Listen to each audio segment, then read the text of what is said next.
Bueno,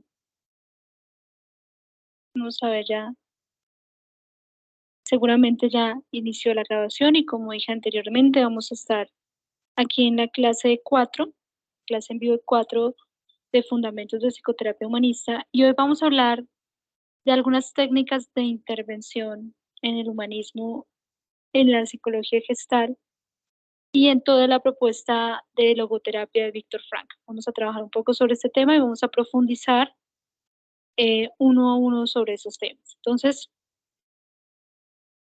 vamos a iniciar con Fritz Perls y con la Gestalt. En la escuela Gestalt encontramos tres técnicas de intervención en psicoterapia y psicología, que son una, el diálogo, otra, los asuntos inconclusos, y la tercera técnica de intervención son la asunción de responsabilidades.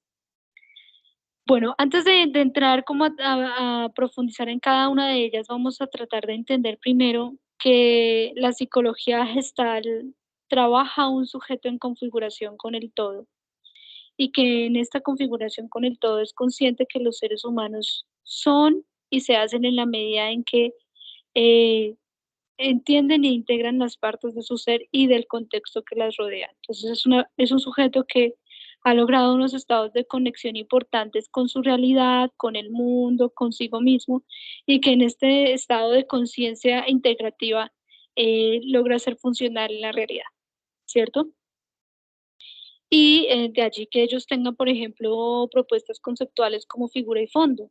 Esto que la figura y fondo es un análisis, un reconocimiento de un contexto presente que me va a permitir a mí reconocer tanto lo que considero que es más importante para mi percepción, como aquello que lo dejo en el fondo, ¿no? Que no es tan, no lo considero que es tan necesario e importante.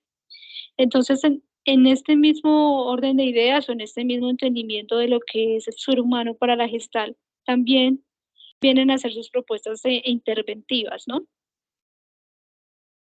Porque son propuestas interventivas que van a aportar o van a permitir que el sujeto se integre con su realidad, o sea, que sea uno solo con la realidad, y eso solo es posible en la medida en que sea más consciente de la forma en la que percibe el mundo, cómo construye la realidad y también en la medida en que sea mucho más consciente del presente. Para la escuela gestal, el presente es algo que se debe tomar muy en serio porque le va a permitir al sujeto como concebir una realidad mucho más armoniosa o equilibrada, si se quiere decir así. Entonces vamos a profundizar un poco primero en esta técnica de intervención que se conoce como diálogo. El diálogo es una técnica de intervención en donde el psicoterapeuta gestáltico inicia un proceso conversacional que le va a permitir reconocer las partes que el sujeto eh, no le están dando una integración con su realidad. Entonces, aquí vamos a ver que es un sujeto que quizás recaiga en muchos diálogos duales o fragmentados, como lo diría la psicología gestal, y es donde, por un lado, se define a sí mismo como una persona, por ejemplo, hablemos del caso Gloria, esto lo trabajamos bastante en la actividad C. Ella, por un lado, se denominaba como una buena madre, una madre ejemplar, una madre que quería ser muy honesta para su hija, pero por el otro lado consideraba que era una mala madre porque tenía pues una vida de adulta. Entonces, esa dificultad de integrar su vida de adulta con su rol materno la mantenían en un estado de fragmentación y en esta dualidad ella no podía ser muy consciente cuál era pues la realidad que debía asumir o cómo generar un estado armonioso de su vida o de su cotidianidad donde podría llevar a la par su rol como madre y también su faceta como adulta, cómo podía ser como para que estas dos no se pelearan entre sí y así entonces establecer un diálogo comprensivo con su hija. ¿Qué es lo que hace Fritz Perls? ¿Qué es lo que hace este psicoterapeuta gestal?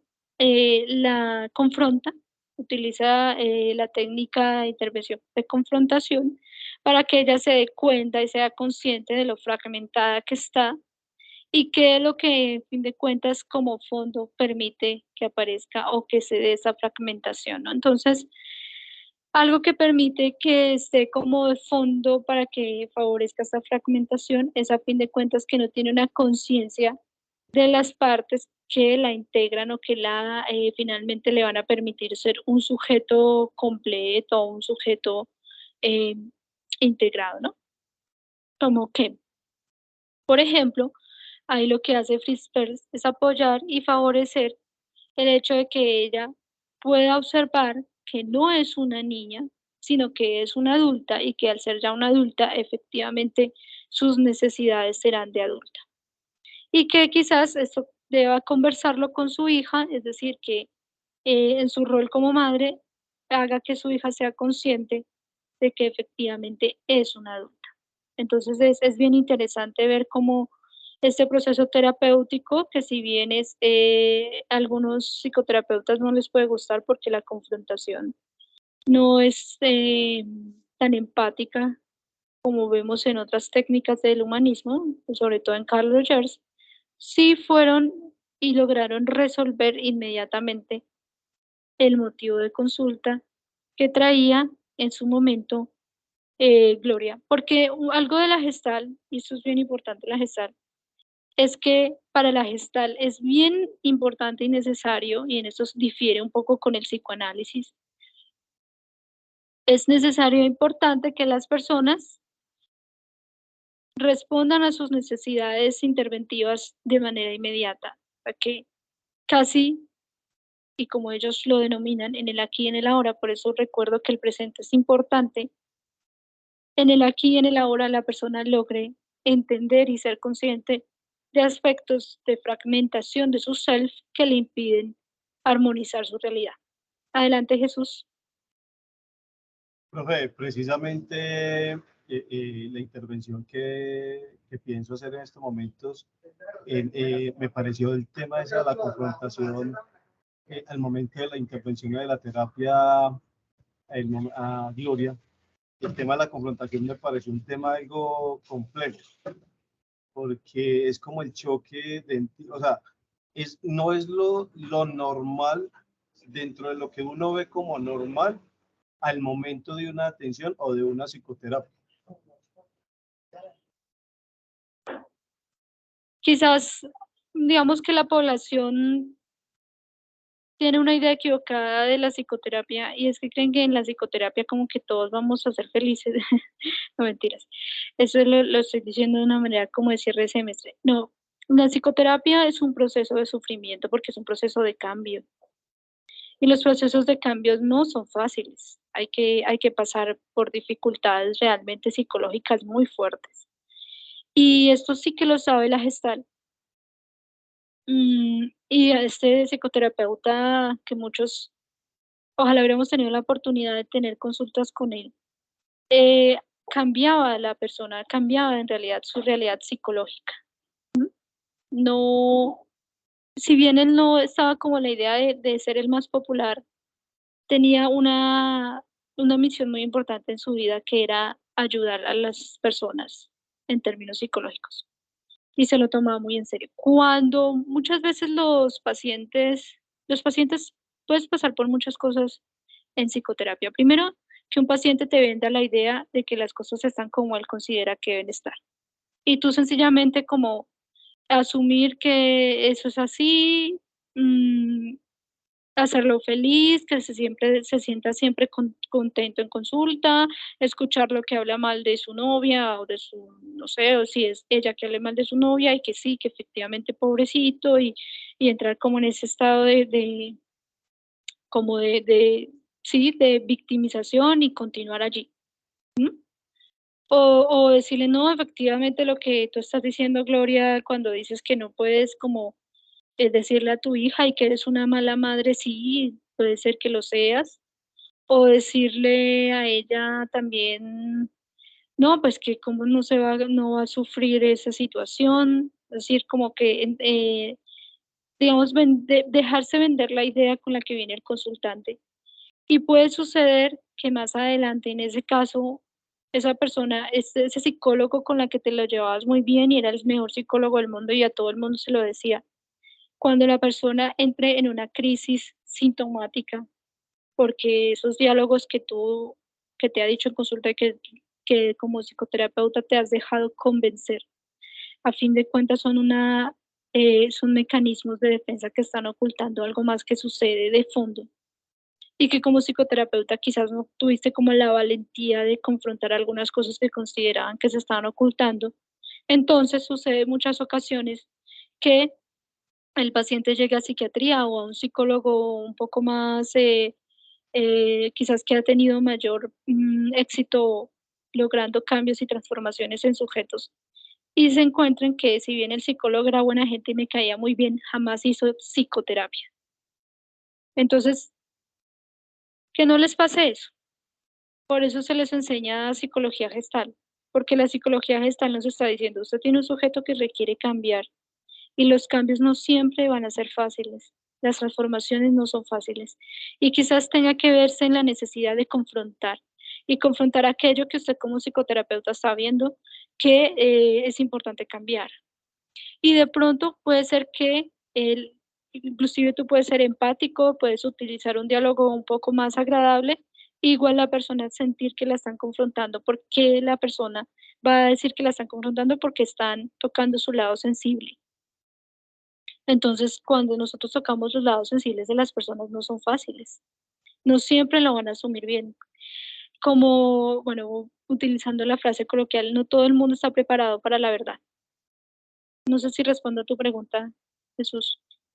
Profe, sí, o sea, realmente cuando está uno en este proceso de terapia, uno puede llegar a determinar cuándo puede hacer la confrontación, porque pues realmente cuando usted atiende a un paciente o cliente, que es como le queramos llamar, eh, mire que no todo mundo, profe, podría recibir esa confrontación de una buena manera, pero Sí, lo es.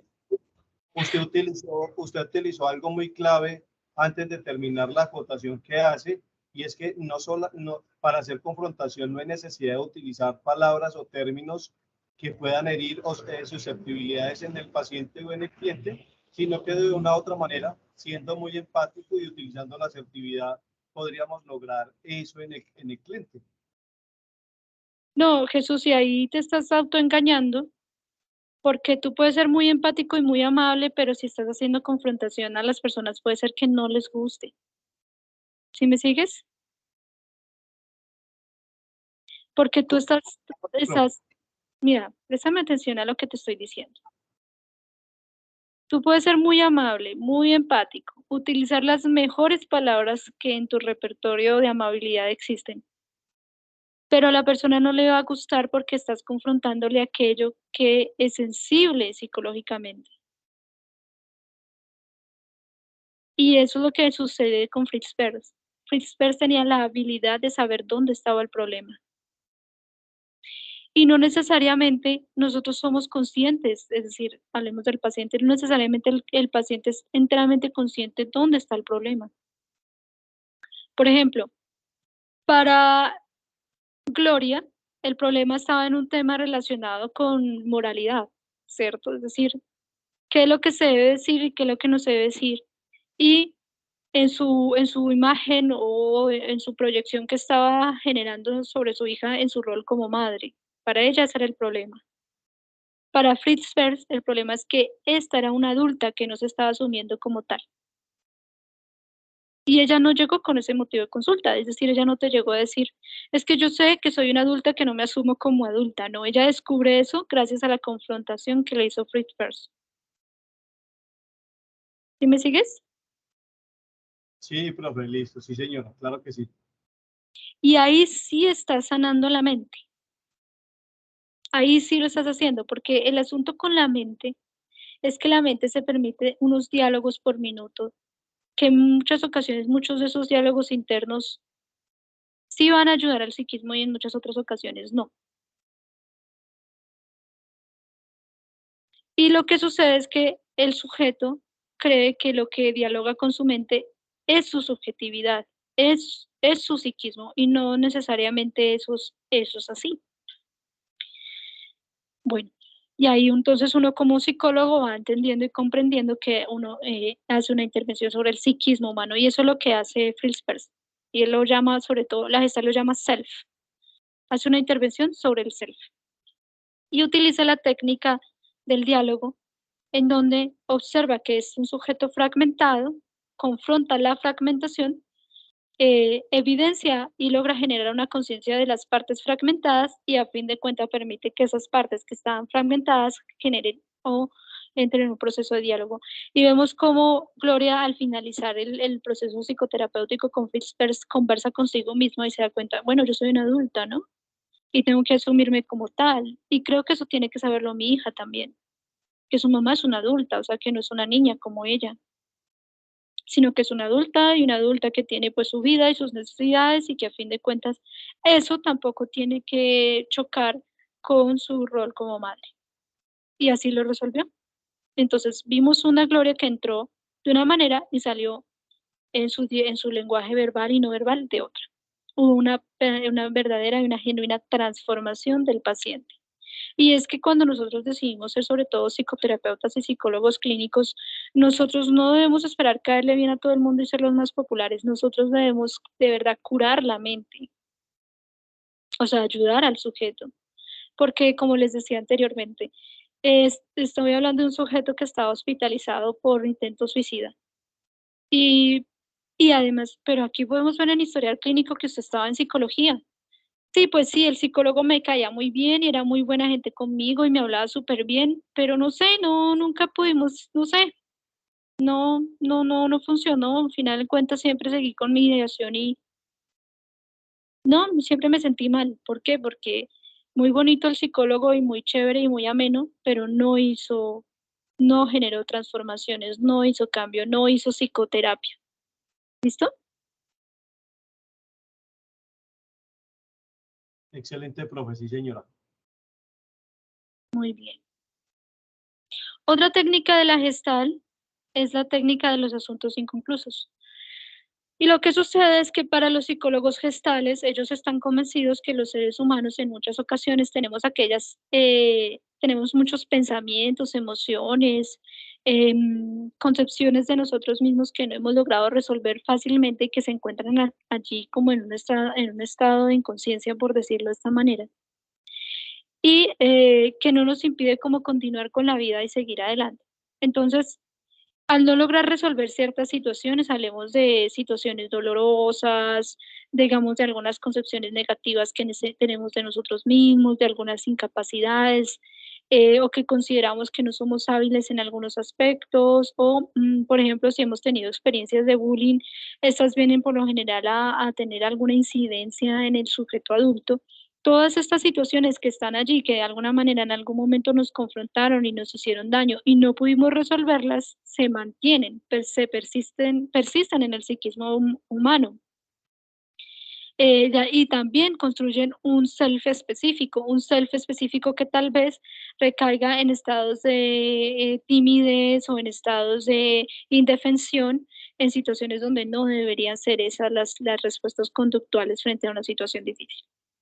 Entonces, a fin de cuentas, lo que hacen muchos psicoterapeutas gestales es resolver estos asuntos inconclusos y develarlos, pero vemos que el gestáltico los devela utilizando pues varias técnicas para que de allí emerjan estas situaciones no resueltas y que quizás en el aquí y en el ahora la persona no lo estaba pensando, no creía que esa situación no resuelta era lo que no le pedía continuar o no le permitía seguir como con su crecimiento personal o con una decisión importante para sí. ¿Qué hace el psicólogo gestáltico? Se concentra en resolver esa situación inconclusa y permite que una vez resuelta esa situación inconclusa genere procesos de integración, ¿cierto? Por ejemplo, un sujeto que tenía como una situación no resuelta, que siempre había tenido en su casa narrativas de comparación. Era un hombre que vivía con otros 3 hermanos y que en muchas ocasiones durante su infancia y su adolescencia los padres habían resaltado el hecho de que él no era el más valioso o el más hábil o por el más que con el que se sintieran más orgullosos de sus hermanos, ¿cierto? Entonces, este sujeto creció y quizás esta situación cambió un poco y ya cuando fue adulto empezó a tener muchos problemas de tipo laboral, em, tenía muchas frustraciones de dificultad de ascenso, veía como otros ascendían menos esta persona, eh, se empezaba a sufrir quizás de sentimientos de melancolía y de ansiedad al ver que no podía como resolver estos retos que la vida le representaba y va al psicólogo gestáltico y quizás conversando sobre estos temas empieza a darse cuenta que la situación no resuelta es que ya tenía unos sentimientos de inferioridad que fueron configurados o creados en el sistema familiar. Y ya cuando era un adulto, logró a fin de cuentas consolidarse de manera fragmentada en su desarrollo, en su construcción sélfica y pues efectivamente se le dificultaba a fin de cuentas asumir los retos que la vida le representaba. Entonces el gestal lo que hace es que por medio de técnicas logra hacer que la persona se dé cuenta cuál fue el asunto inconcluso en este proceso conversacional del diálogo, del aquí y del ahora, del presente constante, de esta persecución de conocer qué es lo que sucede en ese self. Reconocen que efectivamente esta complejidad, este sentimiento de inferioridad creado con sus hermanos impide que siga, que pueda avanzar, que pueda ascender o que se sienta capaz de asumir la realidad. ¿M? Entonces se concentrarán en resolver esta situación y en darse cuenta que tanto las narrativas que sus padres mencionaban sobre sí mismos son reales y cómo realmente encontramos un sujeto que sí tiene las habilidades y los valores y toda esta riqueza interna que le va a permitir asumir la realidad. ¿Listo? Hasta aquí, ¿qué preguntas tenemos de asuntos inconclusos?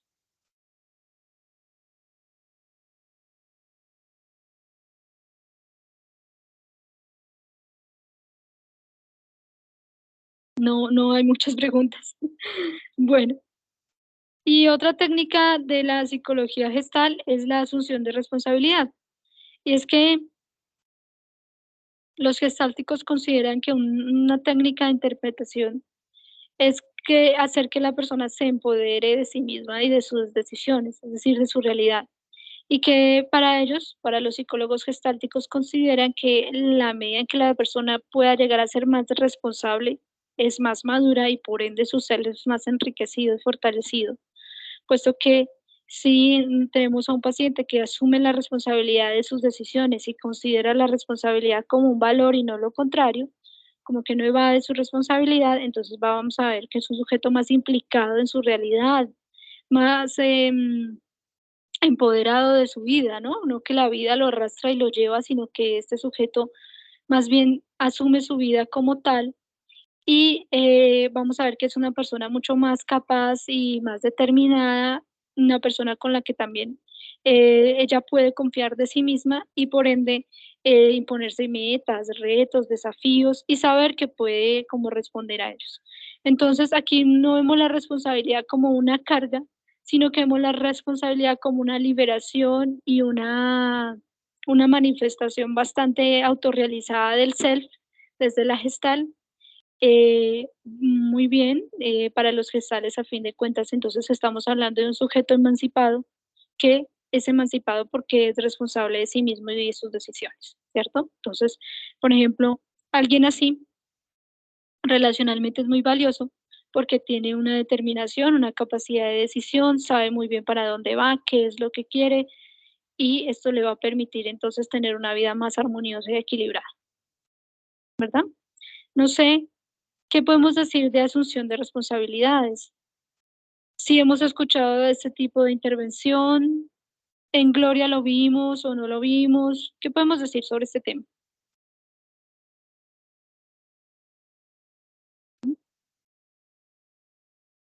Adelante, Rosa.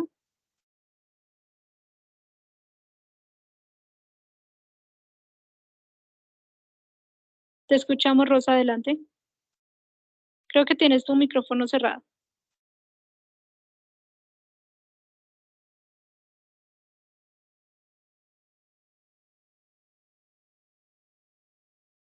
Sí, Rosa, habla tranquila. Adelante. Trata de abrir tu micrófono para que podamos escucharte.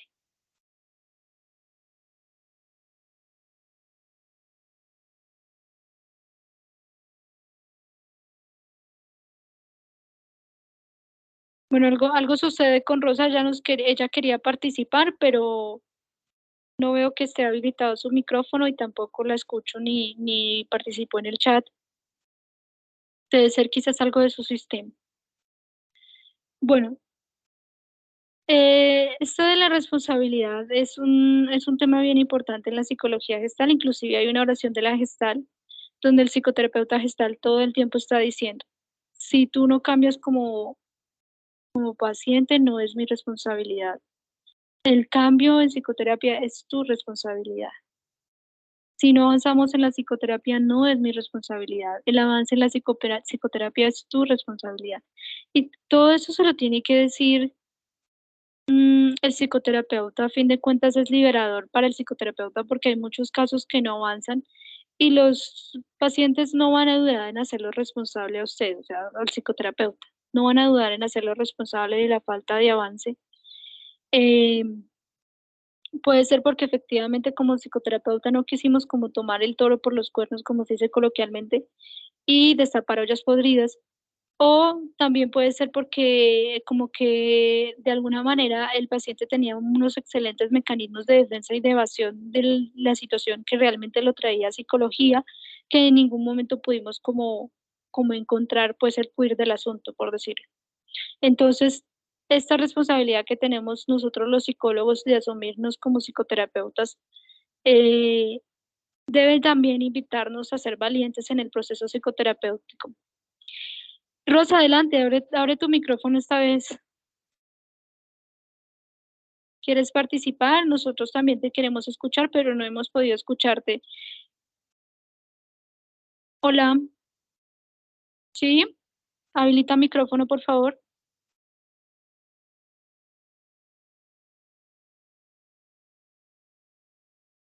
¿Nos escuchas? No, definitivamente algo sucede con el micrófono de Rosa, pero no la hemos podido escuchar. Entonces, esta lección que nos dan los psicólogos gestales, lejos como de decir, no, es que ese parse no me gusta porque es como que le faltó tacto.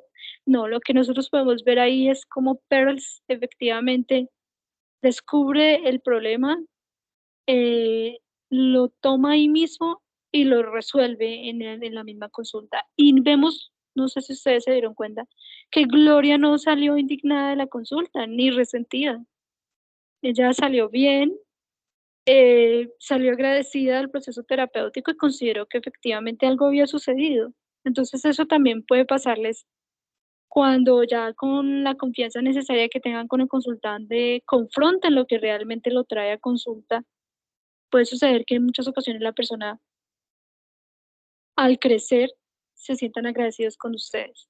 Adelante, Jesús. Profe, precisamente es ahí a lo que hablábamos ahorita cuando usted refiere a que el PERS confrontó a Gloria, cuando usted refiere a que no tuvo tacto. Ahí es donde pues, nosotros que apenas estamos como aprendiendo, uno dice, hombre, por Dios, no se supone que uno tiene que tener tacto, pero usted lo dijo muy sabiamente ahorita, es que uno no tiene que caerle bien a todo el mundo y buscarle a todo el mundo. Es buscar como la zona de conflicto y la recuperación del paciente. Y esa parte realmente me parece muy agradable porque normalmente uno dice, como psicólogo, uno dice que lo que quiere uno es buscar agradarle al paciente y buscar de manera empática y asertiva como esa buena comunicación, logrando en el paciente pues como que, que, que se abra y que busque sanar o a lo que realmente viene el paciente pues buscándolo uno como psicólogo. Pero entonces ahí es donde yo digo que qué tan importante este tipo de circunstancias porque nos dan esas bases y nos dan esos fundamentos de que no solamente Es ese psicólogo, como lo decía usted ahorita, ese psicólogo bonito, ese psicólogo bueno, que habla súper bonito, que habla súper agradable, pero que realmente al fin y al cuentas, como lo expresó usted ahorita con el otro caso, no se logró nada, entonces no logramos nada realmente. Entonces, ahí es donde uno dice, fracasa uno como profesional. Sí, claro, pues lo primero que yo quizás te invitaría a reflexionar es que efectivamente las primeras 3 consultas no vamos a hacer psicoterapia, las primeras 3 consultas van a ser de reconocimiento, va a ser de, inicio, ¿cierto? Nosotros vamos a hacer las primeras consultas van a ser observacionales, de reconocimiento de lo que sucede con este sujeto en todas sus esferas.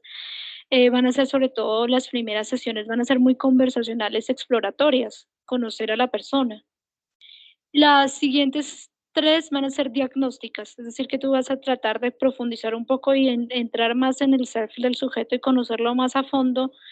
Y en ese caso, entonces van a ser un poco más diagnósticas porque vas a tratar de ver qué es lo que realmente trae la persona a consulta. Y en este punto ya estamos hablando de 10 sesiones que ya en la décima tú empiezas a darte cuenta que hay un problema que se debe intervenir, que no sabemos si el paciente es totalmente consciente de lo que le está sucediendo y que vamos a utilizar las técnicas de la psicología que sean necesarias para hacer este tipo de intervenciones y que si necesitamos la confrontación, nos toca confrontar. Y no siempre la confrontación es poderosa si nosotros le decimos a la persona, o casi nunca una confrontación es poderosa como técnica psicoterapéutica si le adviertes al paciente que lo vas a confrontar. Pero le puedes decir algunas cosas como, como terapeuta me veo en la misión de que hoy vamos a hacer un proceso psicoterapéutico de cambio. Eso le puedes decir.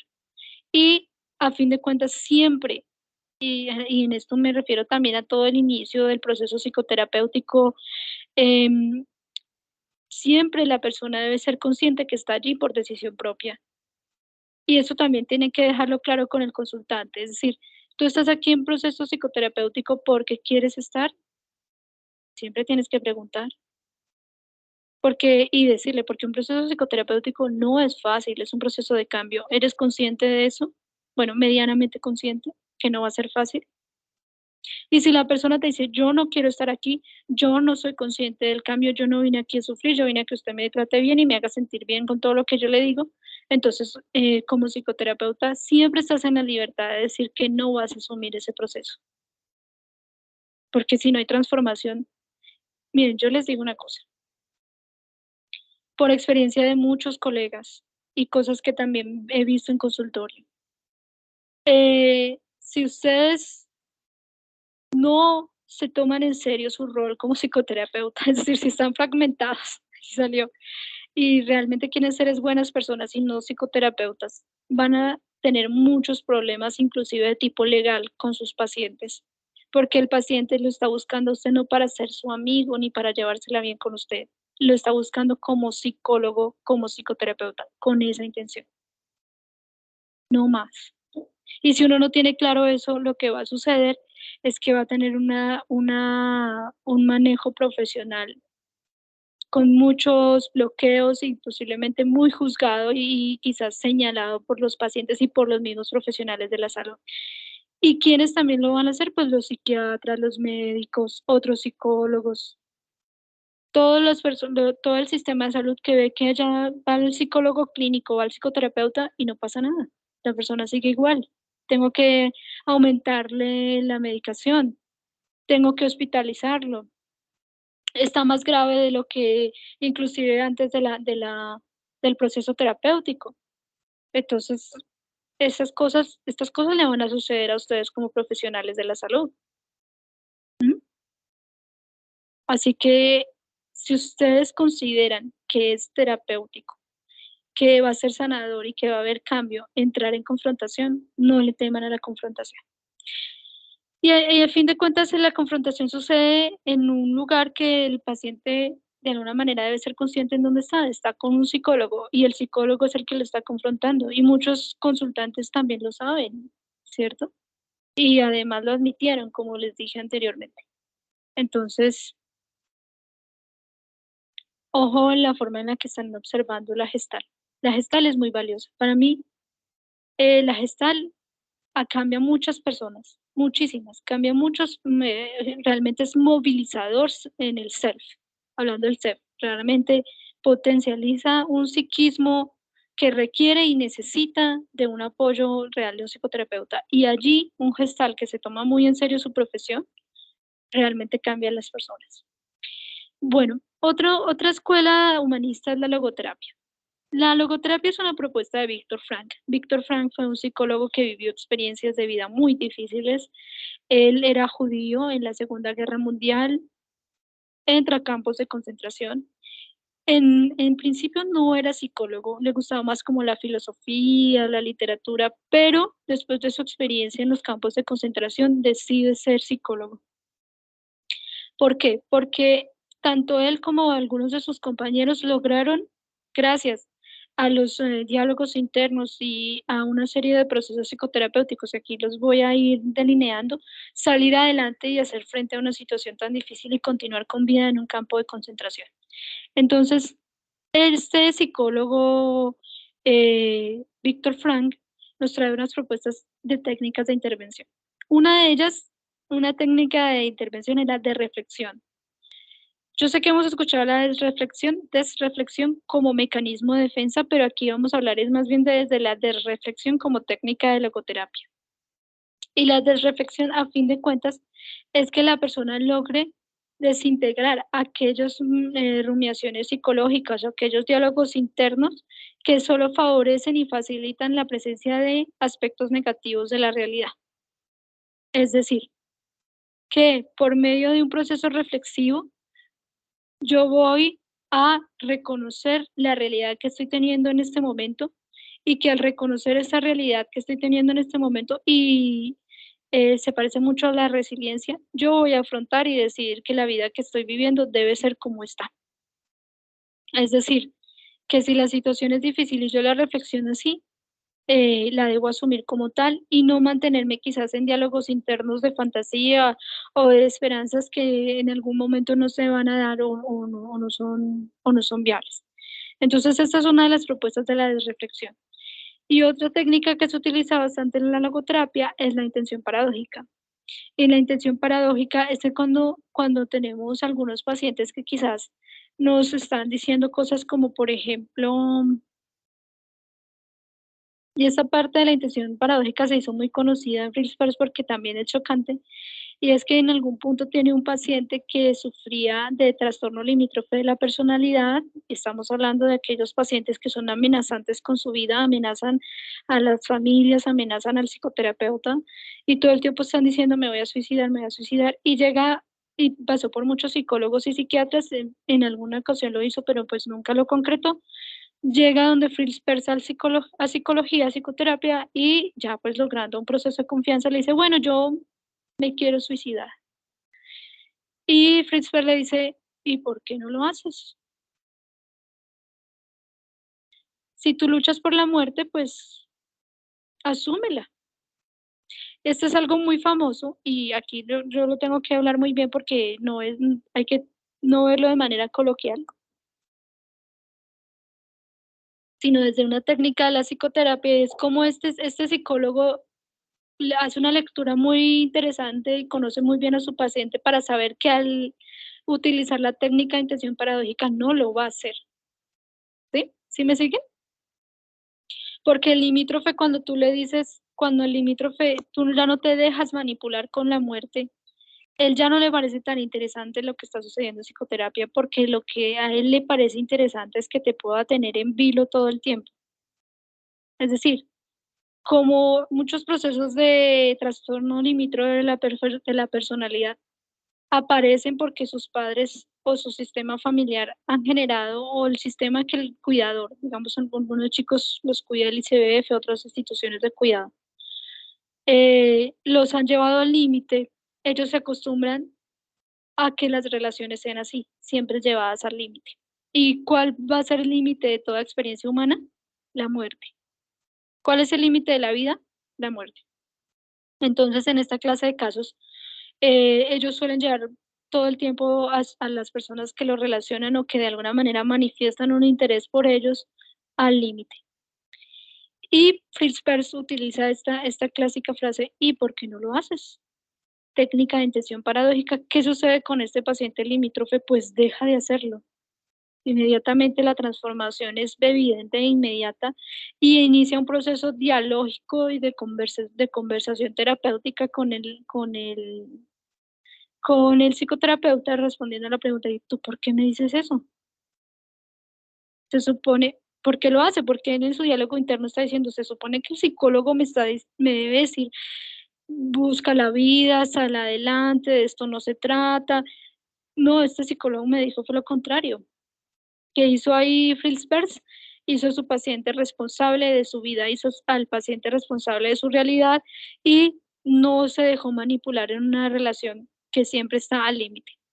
¿Preguntas ahí? Profe,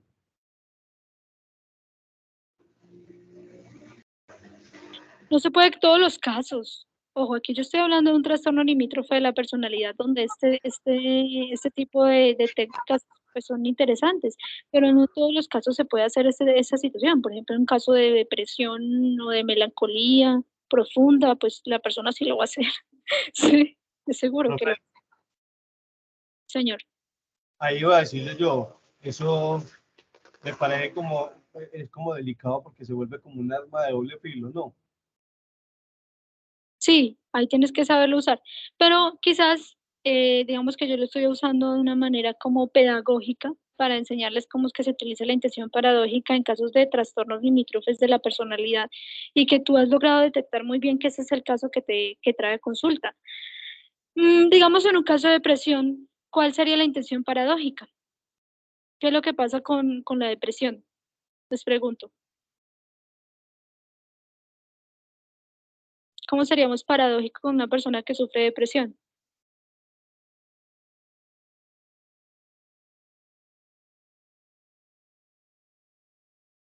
Ujú. Y ahí sí me gustaría que participaran, es decir, que se atrevieran a decir, no, yo creo que yo haría esto. Los escucho.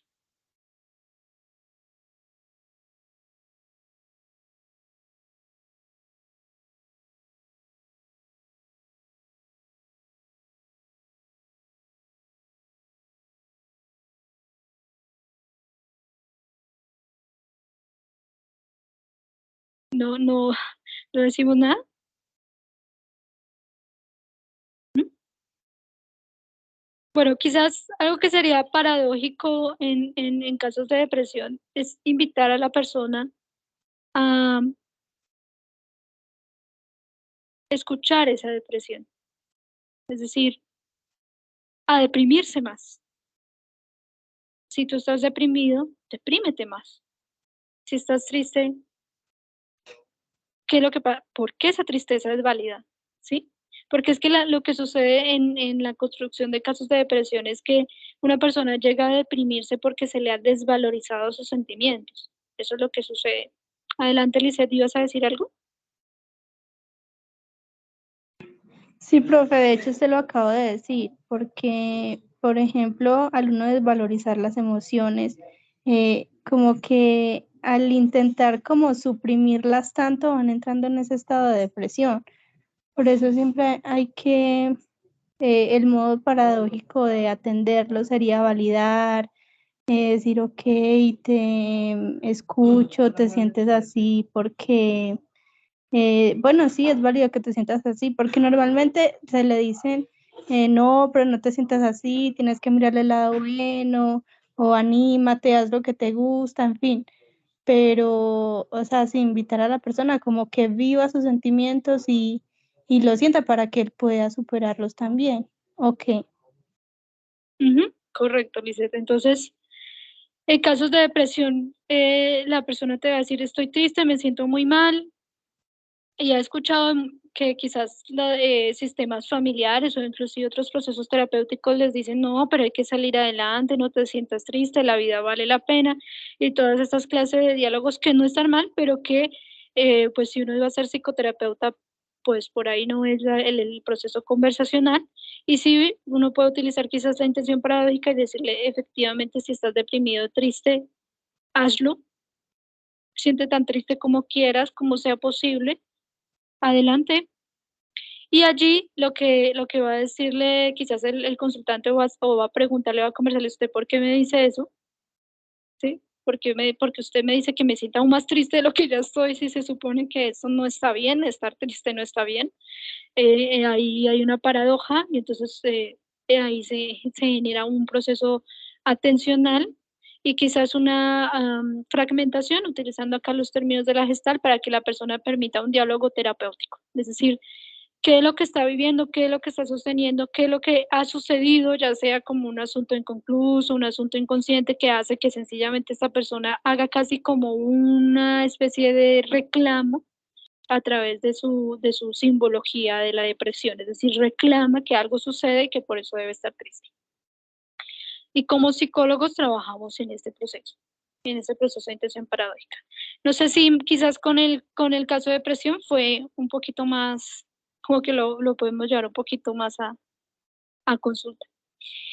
Y bueno, volviendo a la reflexión, entonces nosotros vamos a hacer toda esta clase de situaciones, de procesos conversacionales con la persona que quizás, y aquí no, lo que nosotros también tenemos que entender es por qué la reflexión es un proceso psicoterapéutico. Bueno, sí sabemos que reflexionar es terapéutico, pero ¿qué lo hace terapéutico desde la legoterapia? Y es que hace que la persona no esté todo el tiempo, su mente esté todo el tiempo focalizada en aquello que se convierte en una obsesión y que le puede hacer mucho daño.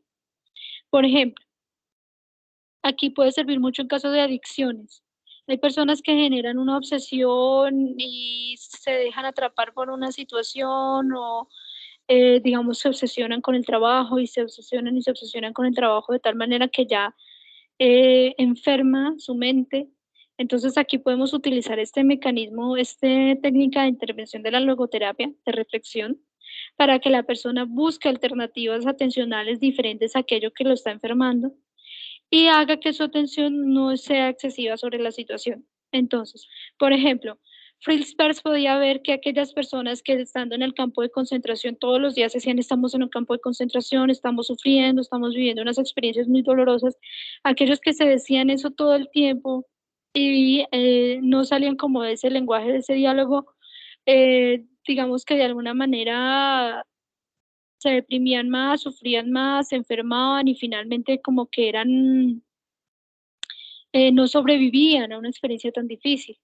Pero aquellas otras personas que quizás jugaban a ver su situación de otra manera o se concentraban en otras experiencias o buscaban alternativas atencionales diferentes, ellos pues lograban vivir y sobrevivir a una experiencia como es un campo de concentración. Un ejemplo muy bonito y bien interesante de este mecanismo de intervención es La vida es bella. ¿Ustedes han visto La vida es bella, la película? ¿No?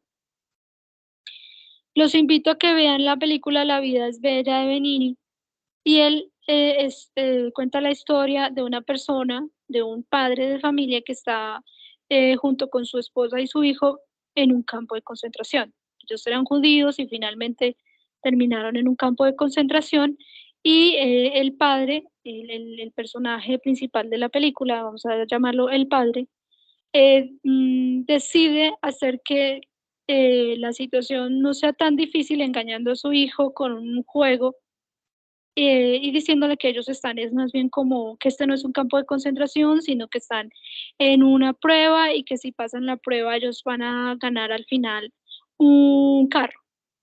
Entonces que deben pasar todas las situaciones difíciles que están viviendo allí y que una vez que pasen las situaciones difíciles van a poder ser felices y volver a ver a la mamá. Y vemos como algo, como efectivamente el padre pues sí vive la realidad de la situación. Pero este juego con el niño resulta ser psicoterapéutico para él y para las personas que conviven o viven en la misma habitación y hace que muchos de ellos salgan adelante de este campo de concentración. Entonces, esa clase de situaciones, si bien no es engañar la mente, es hacer que la mente no se mantenga o se sostenga sobre aquello que la obsesiona o sobre aquello que no le va a permitir avanzar, puesto que obsesionándose no va a dejar de vivir la situación difícil o complicada, o obsesionándose en el sufrimiento no va a desaparecer. Eso también es muy valioso en casos de pacientes oncológicos, ¿cierto? Y es cuando el paciente oncológico quizás este proceso psicoterapéutico de reflexión le permita olvidarse un poco que está viviendo una experiencia de sufrimiento tan difícil como es el cáncer o que está cercano a la muerte. Y estos procesos psicoterapéuticos ayudan o apoyan bastante la sanación inclusive de la enfermedad o mejora las relaciones con los demás. Es decir, que recordarle a la persona que el cáncer no es lo único que ella está viviendo en ese momento, que no es la única experiencia que debe prestarle atención, hace que pueda sobrellevar más una realidad tan difícil como es esta y buscar alternativas en su vida, fortalecer quizás algo que se pierde mucho cuando las personas vivimos experiencias difíciles, que es la espontaneidad. ¿Sí me siguen ahí? Técnica muy valiosa en caso. Adelante, Jesús María. No, le comentaba que sí, profe, sí, he comprendido. Gracias. Esta técnica es muy valiosa en esa clase de casos. Casos, por ejemplo, cuando una persona está viviendo una enfermedad oncológica, un cáncer. De aquí, volviendo a la intención paradójica, es a fin de cuentas que nosotros también debemos invitar a las personas a vivir a lo que temen, a lo que le tienen miedo, romper los esquemas tradicionales de su realidad y su experiencia siempre y cuando no le hagan daño a los demás y valorar su experiencia desde otra perspectiva, ¿cierto?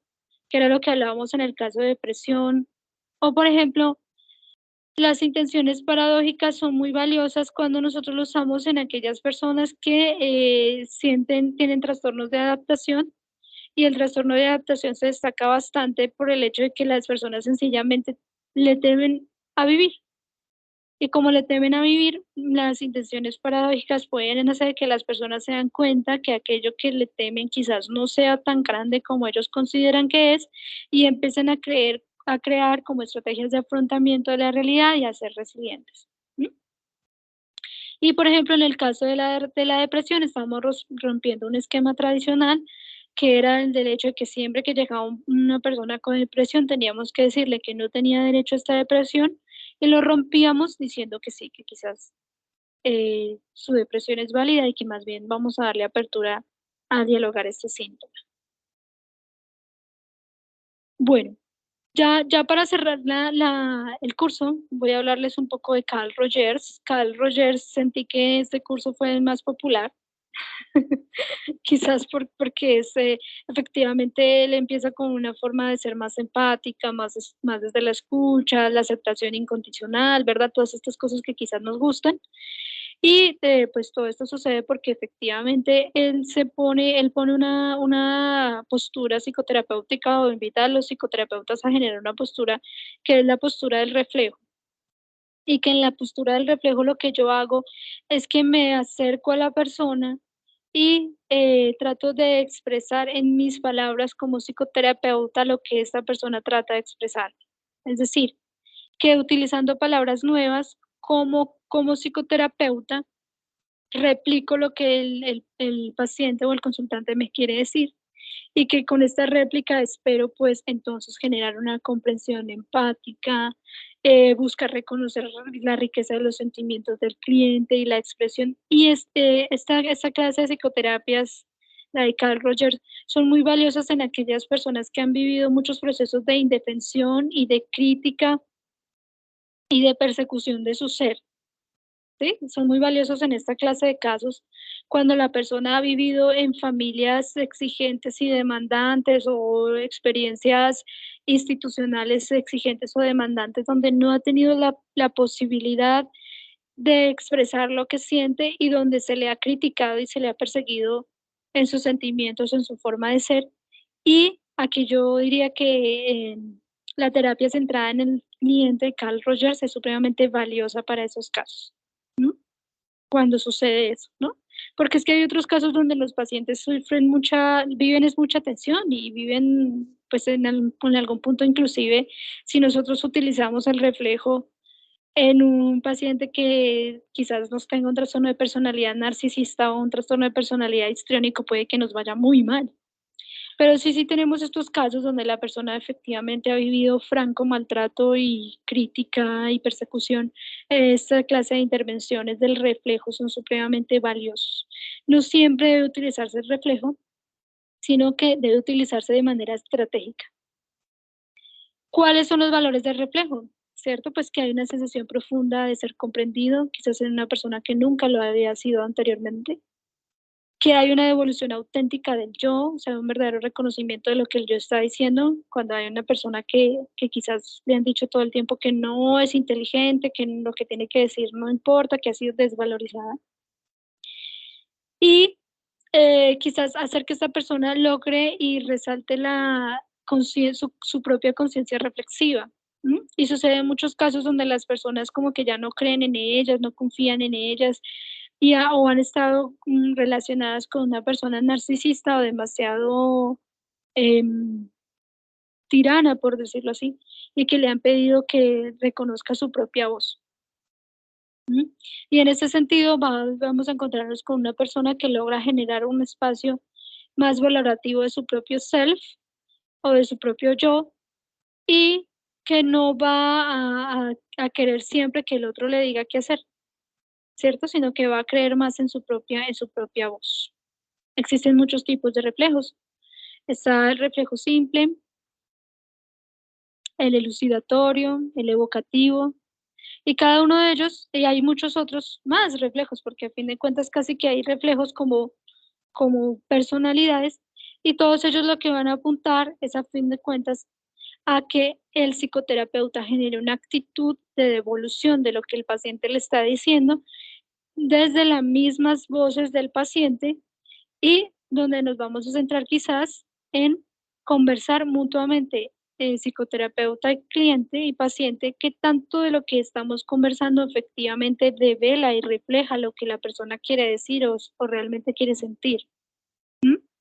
Entonces aquí esta es una psicoterapia muy desde el reconocer del yo, se reconoce un yo que necesita y requiere ser reconocido, y quizás eso es otro psicoterapeuta que se mimetiza en este yo para que este yo logre procesos de fortalecimiento sálfico. No es aconsejable en casos de eh, trastornos de esquizofrenia esquizoide, no es aconsejable en casos de trastornos de personalidad narcisista histriónico, ni trastornos de personalidad limítrofe, y tampoco es aconsejable en trastornos de procesos de adaptación, porque lo que va a hacer, tampoco lo recomiendo en Asperger ni en autismo, porque lo que va a hacer es que el paciente logra un mimetismo tal que a fin de cuentas en algún punto va a esperar que sea el paciente, el psicoterapeuta, perdón, quien tome las decisiones por él. ¿Listo?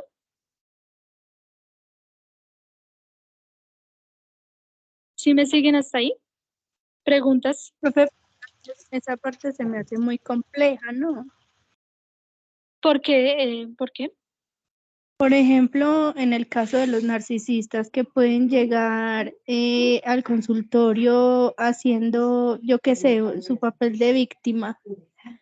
Entonces, bueno, supongamos que dice, bueno, es que me hacen sufrir, bueno, así en un caso hipotético. Entonces, ¿cómo hacemos para identificar que es un narcisista y para no usar esta técnica con esa persona? El narcisista casi nunca te va a llegar con diálogos de sufrimiento. Eso es digamos, un alivio. Sino que, y por lo general, el narcisista es enviado a consulta, no, nunca viene por sí mismo. O sea, él no va a creer que necesita psicoterapia. Entonces te va a decir, bueno, yo no sé qué hago acá. Eh, por lo general, los familiares, digamos la esposa, los padres o quienes sí sufren este tipo de personalidad son los que lo envían. Entonces te va a decir, yo no sé yo qué hago acá, aquí me enviaron, yo me siento bien, yo me siento perfecto, yo no tengo absolutamente nada que trabajar con usted. Y entonces uno, digamos, le hace estas técnicas rogerianas y, o sea que usted me acaba de decir, según lo que escuché, siendo como empático contigo, que tú no necesitas estar acá, que no ves la necesidad de estar en consulta, que quizás tus familiares se equivocaron. Y te va a decir, sí, sí. Y en algún punto usted va a estar tan acorralado por este narcisista que le va a tener que reconocer que no necesitaba psicoterapia. A diferencia que quizás se pueda encontrar más bien con un logoterapeuta o con un gestal que le diga, que lo confronte y diga si las personas te están diciendo que es difícil vivir contigo es por algo. ¿Vemos cómo es más potencializado? Claro, así sí. Exacto, entonces por eso es que quizás en Fundamentos de Psicoterapia Humanista enseñamos estas 3 técnicas, porque a todos nos gusta Carl Rogers, porque es empático, ¿cierto? Pero no siempre va a ser útil en procesos psicoterapéuticos. En cambio, hay casos donde, voy a dar un ejemplo donde es útil, donde ha sido una persona que ha sido desvalorizada toda la vida, criticada, malversada, y le dice, bueno, ¿tú a qué vienes a consulta? Y quizás esa persona dice, no sé, es que me siento tímido, tímida, es que no puedo hacer las cosas bien. Y este reflejo elucidatorio, este reflejo simple, le dice, o sea que en síntesis tú me estás diciendo que quizás eres tímido, no tienes la capacidad de hacer las cosas, pero crees que en el fondo sí puede ser así. Y la persona empieza a sentirse escuchada y empática, y realmente esta psicoterapia puede ser muy fuerte en esos casos y muy sanadora. Como les decía, puede haber cambio y transformación, que es lo que nos convoca como psicólogos, que si nosotros vamos a hacer psicoterapia, lo vamos a hacer en serio y vamos a ser juiciosos y vamos a buscar transformaciones. ¿Listo? Listo, profe. Una última pregunta. Adelante.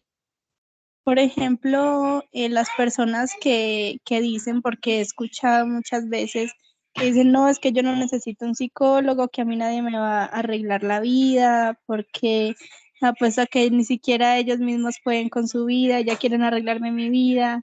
Entonces ahí como que,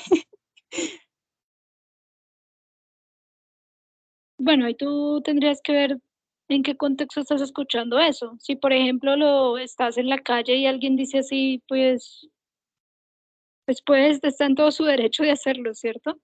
Pero si, por ejemplo, es un familiar que tú consideras que necesita psicología y que le has dicho, tú necesitas psicología y te responde así, ¿cómo así? Y bueno, en fin, lo que podemos hacer es preguntarle y ahí podemos ser paradójicos. Podemos decirle, bueno, y ya que tú tienes como una sabiduría de la vida y estás llevando muy bien las cosas, dime qué hacer cuando tú hagas este tipo de cosas que son muy difíciles de manejar. ¿Qué debo hacer contigo? Sí, por ejemplo, un adolescente. Yo no necesito venir al psicólogo, que pereza los psicólogos y bueno, entonces ya que tú no necesitas un psicólogo y efectivamente eres un experto en tu vida, ¿qué hacemos con el hecho de que tus padres han pagado 3, 4 años escolares y tú sigues perdiendo cada año y las expectativas respecto a lo que vas a hacer con tu vida disminuyen y ya pues el bolsillo ya no da más, entonces en tu sabiduría y tu capacidad de autogestionar tu vida, ¿qué hacemos? ¿Qué sigue? ¿Qué crees que respondería? claro, ahí sí se pondría a pensar, supongo. Pues que se mantenga el mismo, ¿sí o no? Profe, Adelante, Jesús María. profe, ahí utilizaríamos que como la confrontación en ese aspecto con lo que refiere el ICEDU, que me parece como verlo desde esa perspectiva, ¿o ¿Y no? cómo serías confrontativo? A ver, En ese sentido de que en el ejemplo que pone el ICED en referencia a que la persona dice pues, que si que no necesita psicólogo y que los psicólogos, ¿cómo hacemos entonces si no somos capaces con nuestra propia vida? Entonces, ¿cómo haríamos? Entonces, en ese momento es donde usted refiere o lo que usted dice, eh, o lo que yo en estos momentos interpreto el tema de confrontación, es decirle a ellos, bueno, pues entonces, ¿qué es lo que vas a hacer con tu vida? ¿O cómo crees que lleva, o crees que la manera como llevas tu vida es la mejor manera y no vas a tener ningún inconveniente con eso? Exacto, uno podría ahí, pero digamos que el ejemplo que yo le hice fue más paradójico, en el sentido de que yo le digo a la persona, ok, entonces, si esto que tú estás haciendo, podrías decirme, por ejemplo, cómo hacer con el hecho de que todos los días vengas a casa y coloques música a alto volumen y no nos dejes dormir. Entonces, dime tú que eres muy sabio, muy inteligente y no necesitas psicología, ¿qué debemos hacer para poder vivir con este tipo de vida, por ejemplo? Dime tú, por favor, dímelo. ¿Qué debemos hacer? Y en ese caso seríamos paradójicos. Y en el caso que tú dices de ser confrontativo, le diríamos al adulto, usted sí se da cuenta, no sé si usted es consciente que cada vez que usted viene y coloca el volumen, llega con consumo de alcohol y pone esa música a alto volumen, está afectando al niño en cuanto que, y ahí empezaríamos un proceso de confrontación. Pero esto como si fuera uno, pero en proceso de psicoterapia se le podría decir eso, usted sí es consciente que su familia está aquí toda junta convocándolo a usted a psicoterapia porque no es fácil vivir con usted. ¿Sí me sigues, Jesús? Profe, sí, sí, señora, sí. Sí, el confrontativo es más directo, el paradójico espera que el otro sea el que responda a la pregunta. Rosa, ¿nos quieres decir algo? Ay, sí, profe, ahora sí como que ya me activó, no, esto no puede activar. Adelante. Mire, en esa preguntita, una persona que ya está como con un estado de confort y ya de edad y no hay cómo se le hace reaccionar, como para que se ayude, que trabaje, que haga algo y siendo profesional, o sea, cómo entra uno, porque es como tan, ya como tan relajada, como que todo le da interés. Ahí lo que también tenemos que hacer es como, digamos, si yo soy, por ejemplo, a ver, si yo tengo un hijo que tiene 40 años, ¿cierto? Tiene 40 años, vive conmigo, no hace nada, se la pasa en el consumo de cualquier sustancia, hablemos acá de alcohol, duerme hasta tarde y solo se la pasa de fiesta, por decirlo en un término coloquial. Ahí lo que yo tengo que pensar en mi rol como madre es si yo creo que yo ya cumplí con mi función. Y si yo creo que ya cumplí con mi función, yo le puedo pedir a ese adulto que por favor deje la casa. Y lo que suceda después de dejar la casa ya es asunto de él. Y un adulto de 40 años que vive la vida con tanto goce, seguro va a buscar sobrevivir, seguro. Eso no le va a pasar nada, ¿sí? Pero sí, pero en el caso vamos suponiendo una familia que tiene una hija, pero ya la vive ella con los papás, ya son viejitos de edad, ya son adultos mayores. Entonces, ¿cómo lo echas? Más bien ella es una compañía, pero tampoco se ayuda. Pero ahí, Rosa, está pasando otra cosa. Y ahí está pasando lo que se conoce como triangulación, y es cuando uno como padre decide tener a un hijo que lo cuide. Y como uno decide tener un hijo que lo cuide, por lo general el menor es el que sufre esa decisión, eh, ha, ha generado una serie de pautas de crianza que han hecho que finalmente el hijo recaiga en ese rol, el hijo cuidador, y que al fin de cuentas uno como padre también permite procesos de, no sé, de deseo y de goce, siempre y cuando no se vaya de la casa. Es decir, ahí es una intervención familiar. Es la Sí, familia la que pues, a esta persona por así. eso, pues entonces ahí cómo se hace, a esperar a que, y después de que falte la persona cómo se va a sobrevivir. Sí, después de que falte Los, la mamá, el papá que los va a mantener. Rosa, ahí los adultos mayores tienen que revisar qué hacer. Ahí ellos tienen que ver, porque si están esperando que su hija, que por lo general es la menor, los cuide, y vele por ellos y además sea emancipada, eso es una situación que no va a suceder. Y ahí estoy Pero ahí siendo cómo puede, confrontativa, ahí estoy siendo confrontativa. ¿cómo? No va a pasar jamás, Rosa. O sea, No, nunca va a suceder que tú tengas una adulta en casa que además quieres que te cuide, logre procesos de emancipación en términos de profesionalismo, de tener pareja, inclusive de tener hijos. Esas dos cosas no son compatibles. ujú. Esa es la verdad. Ah, ok. Entonces uno como adulto mayor, como pareja de adulto mayor, lo que tendría que hacer es asumir la soledad y la vejez y buscar estrategias que le permitan asumir la vejez con independencia sin hacer que ningún hijo sacrifique su juventud ni sus procesos de emancipación, o sea, su independencia. ¿Sí me sigues? Ah, gracias, sí, señora, claro, gracias. De nada. Realmente se van a encontrar muchas cosas en psicoterapia. Si este tema les gusta, si la psicoterapia les gusta, los invito a profundizar sobre estos temas, a seguir leyendo a los clásicos que nunca van a fallar, a leer a Fritz Perls, a Viktor Frank, a Carl Rogers, a aprender bastante de ellos. Y obviamente, una vez que ya salgan como psicólogos, especializarse en psicología clínica, que es el área de la psicología relacionada con la psicoterapia. Les agradezco mucho a todos, hablo en nombre también del docente Felipe por el acompañamiento que nos hicieron en este curso, que les haya gustado, que sigan las preguntas, que sigan su proceso de aprendizaje. Estamos muy agradecidos con todos ustedes y les deseamos a todos una feliz noche y un periodo de vacaciones. Ay, gracias, profesora, muy amable, gracias por todos ustedes también, por las enseñanzas y por todo el conocimiento que nos llevan en este. Muchas gracias, que tengan una feliz noche. Profe, mil gracias a usted por su conocimiento. A todos los estudiantes, muchas gracias por participar y hacer parte de... Porque sin estudiantes pues no hay curso. Bueno, que tengan una Bueno, noche. Bueno, gracias, muy amable esta mañana. Felicidades. Hasta luego. Gracias.